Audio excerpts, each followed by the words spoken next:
Hi there, students. It's Ann Babson again.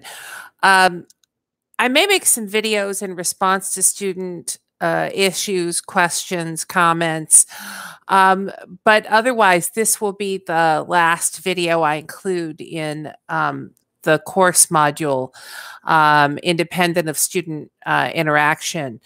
Um, I want to talk to you about the 20th and 21st century of British literature.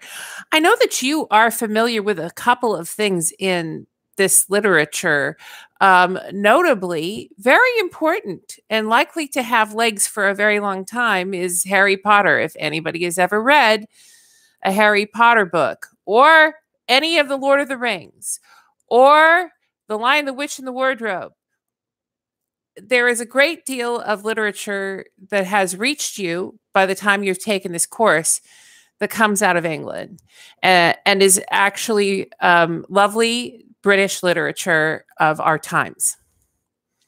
But I have not chosen to put J.K. Rowling and J.R. Tolkien and C.S. Lewis in this very last section of the course because one of the things I have not done throughout the course is to include writers of color.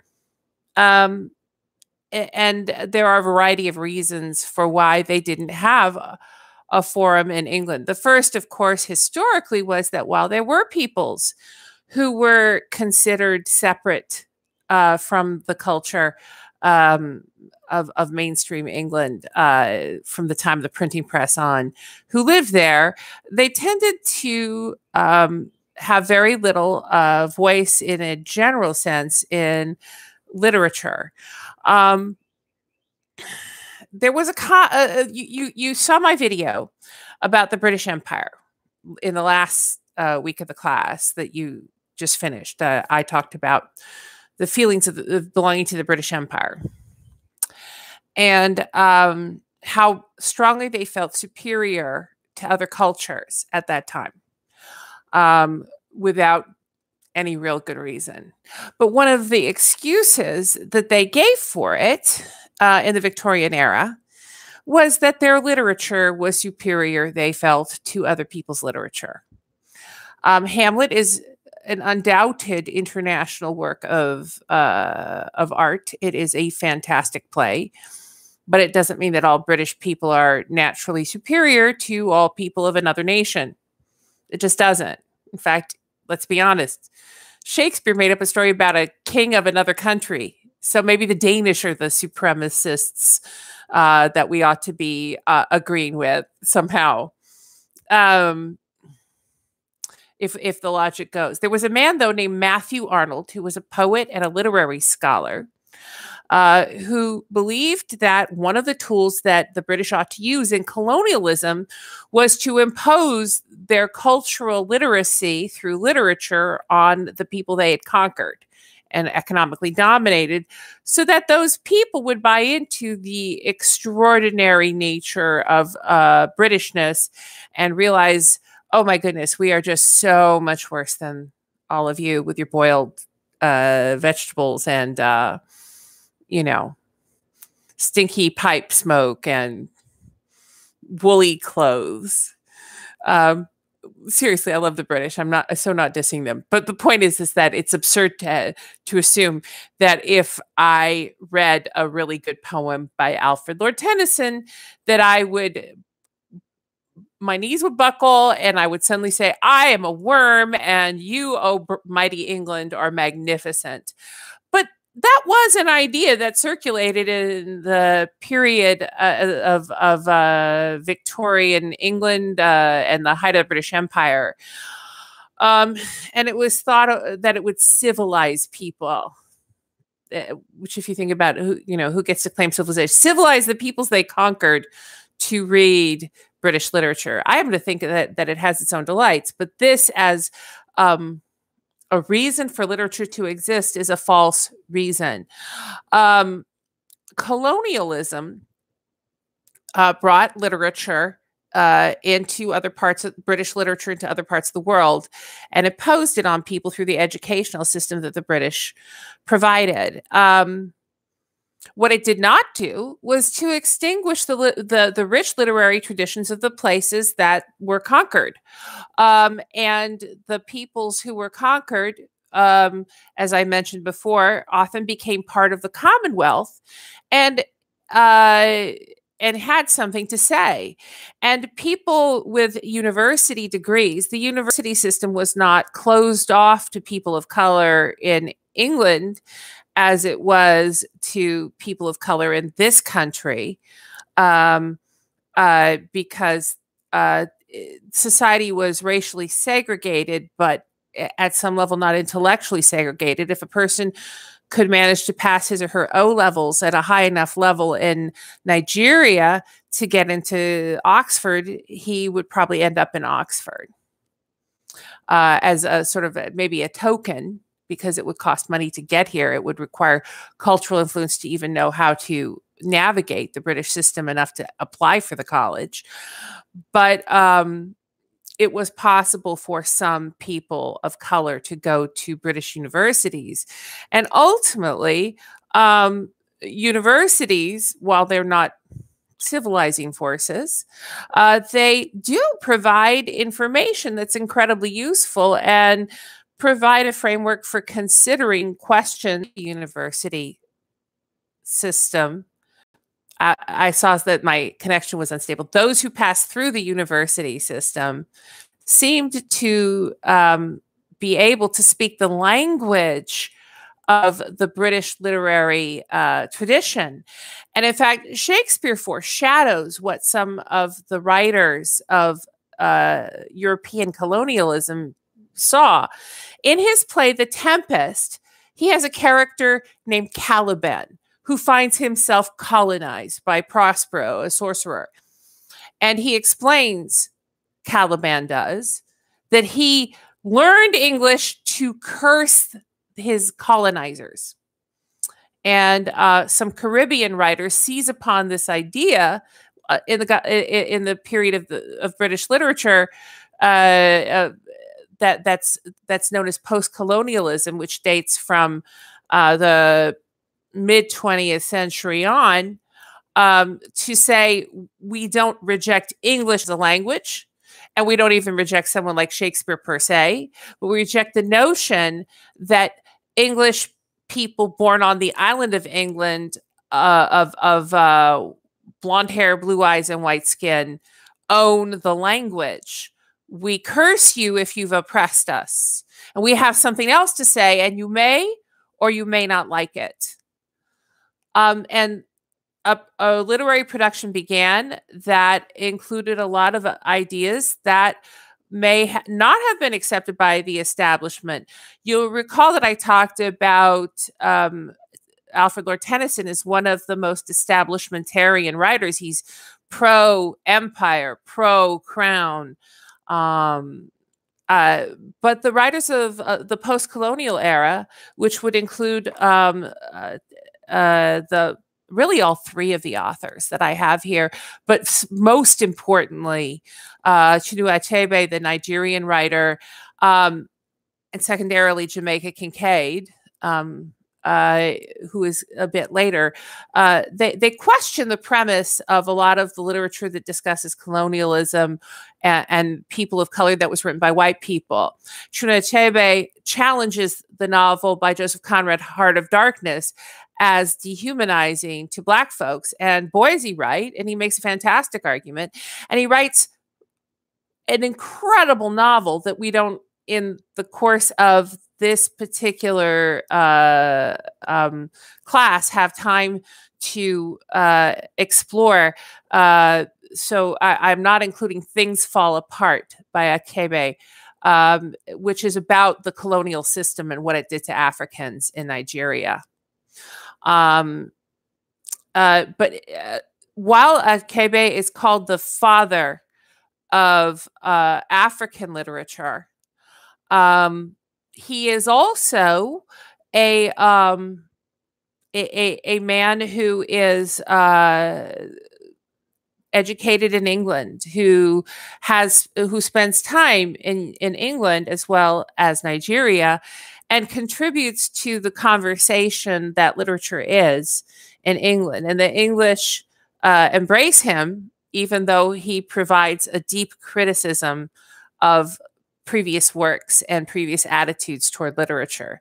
There is a general acknowledgement that those criticisms are well-founded, and there is a desire on the part of many to amend the intentions of literature in England. And as a consequence, we hear from a multiplicity of voices, whereas before it was mostly dead white guys.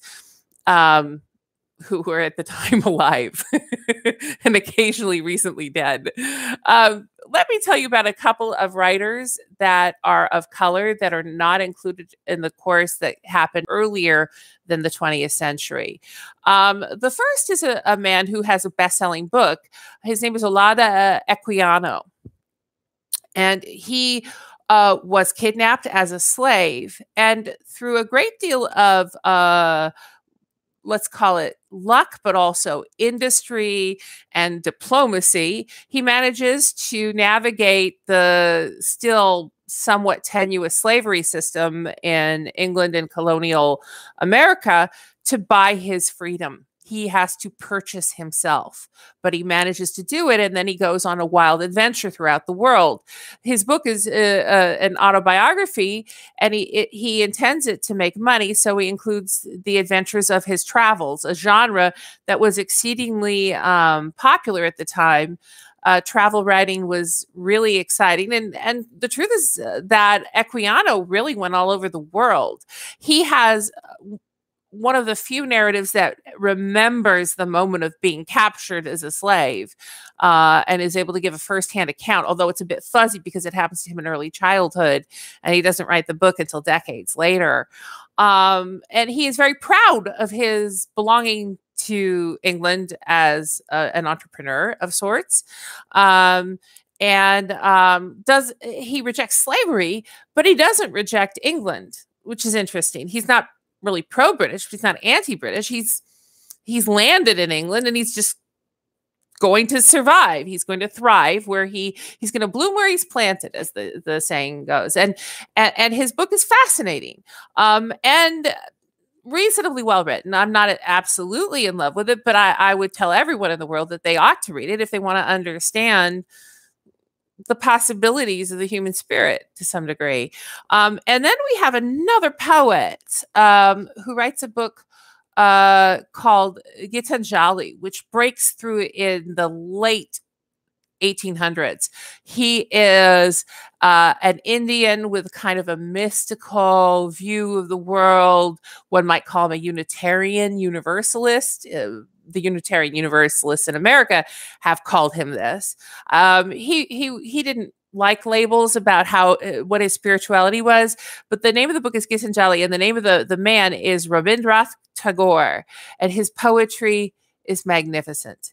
He's an Indian who writes in English about 125, 130 years ago, and the work is beautiful and joyful and spiritual.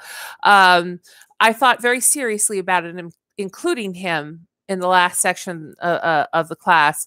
I found that because he truly defies everybody's expectations, I really couldn't, in a course that has so few days in it, include him as representative of trends in British literature, because he is his own thing. He is his own magnificent thing.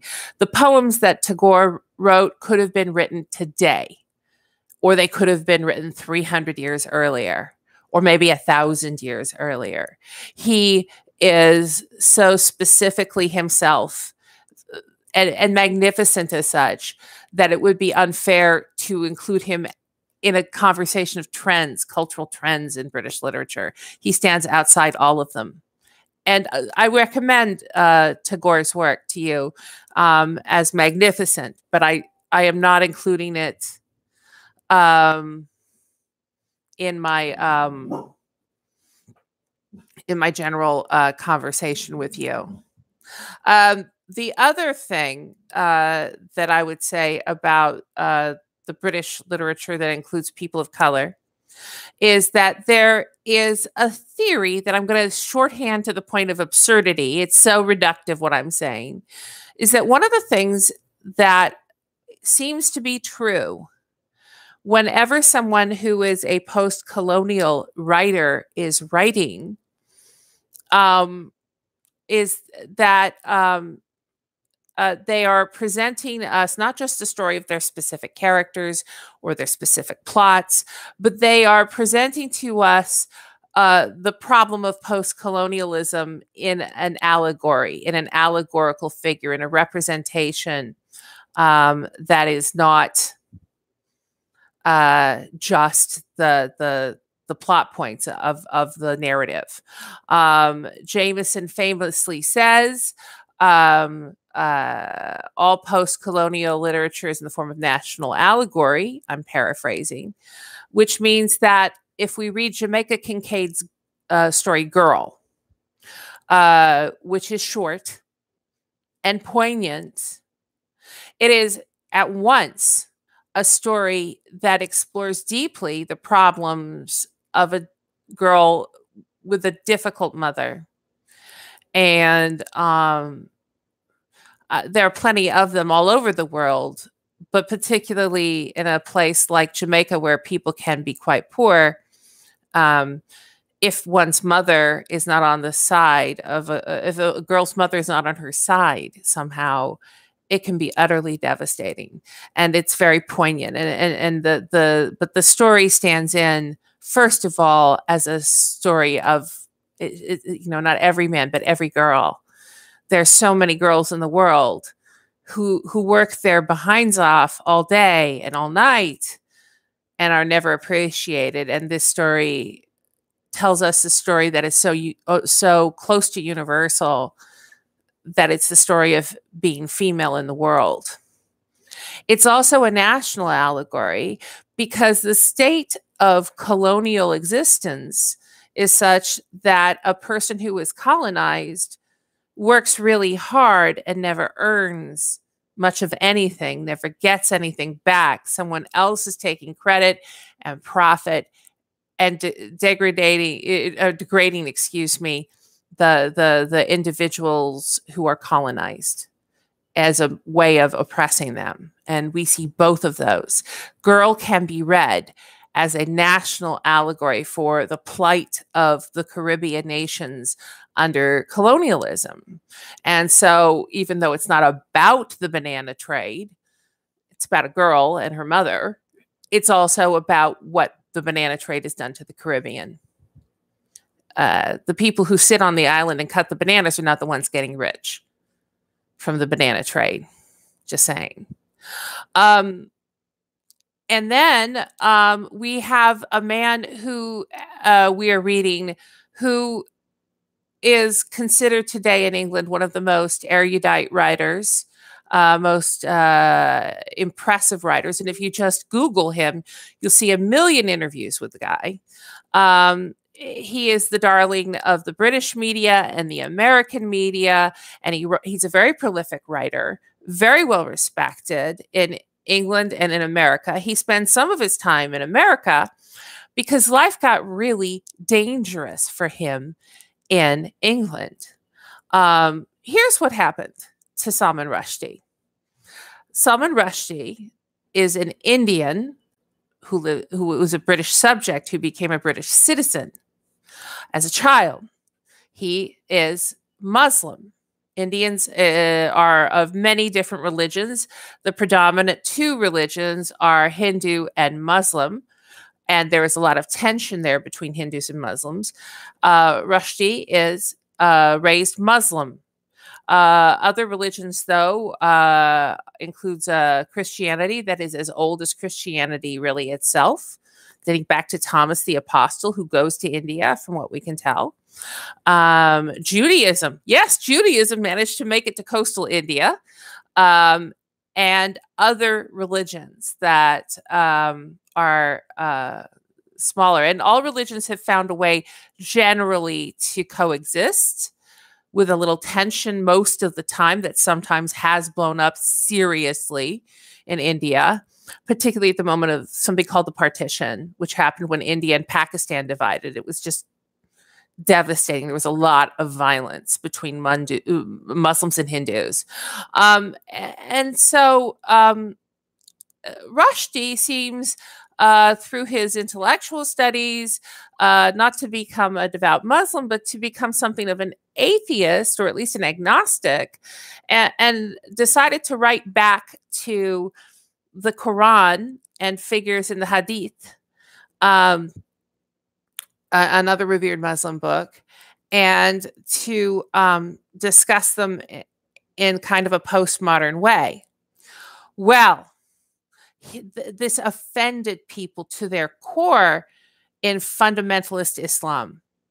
And a number of clerics put a fatwa on his head. A fatwa is a declaration that the person who kills this other person, it's like putting out a contract in the mob in a way. If somebody kills the person with the fatwa on their head, God will approve it, maybe even reward it. And sometimes specific people will give money to the person who kills the person with a fatwa on his head because they've been offensive to Islam. It was really dangerous for Salman Rushdie for a while in the 80s and 90s because of this book, Satanic Verses. He was under constant state protection. Imagine if the Secret Service set up an office around you all day, every day. Because Britain has a firm commitment to free speech, but they also don't really want to offend minority communities, particularly about something as inflammatory as discussions of religion. I think we know something about inflammatory discussions of religion in the United States as well. But he had to live essentially in hiding because people were prepared to kill him in the name of religion. Things have chilled out a bit. Everybody is a slightly cooler head about Rushdie. It's not quite that the fatwa's gone, but he has decided to live abroad in America, and has received a welcome from the United States. He is a very important author of this era. He contributes a great deal to the conversation, and I've asked you to read one of his stories. He talks about the problem of multiple identities. And perhaps one of the multiple identities that there are is having one foot in India, one foot in Britain, but also one foot in Islamic tradition and another foot in contemporary European inflected values of pluralistic society. This is the experience of many immigrants in a variety of different ways, not just to our country, but to other countries, including England. So who owns British literature? You've been reading all this literature. Who owns it? There are people, some of them terrify me. I'm not kidding. They terrify me, who will use the Anglo-Saxon poetry that we read at the beginning of this class as a method of justifying a white supremacist view. I cannot abide it. I am disgusted by it. Others would agree with Arnold somehow that European tradition was so much more glorious than the glories of the Bhagavad Gita or the Tale of Genji in Japan or the extraordinary poetic tradition in China, or the incredible epic poems of the griot in West Africa. And they would tell you, oh, yes, well, European literature, and specifically English literature, is superior in an intellectual sense.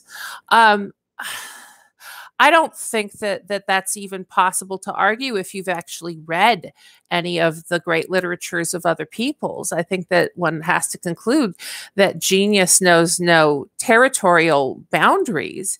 And in fact, what's beautiful, what is glorious in British literature, and who owns it, is anybody who can construct something in the English language that has a luminous quality, an edifying quality, um, a, a quality that uplifts the human personality.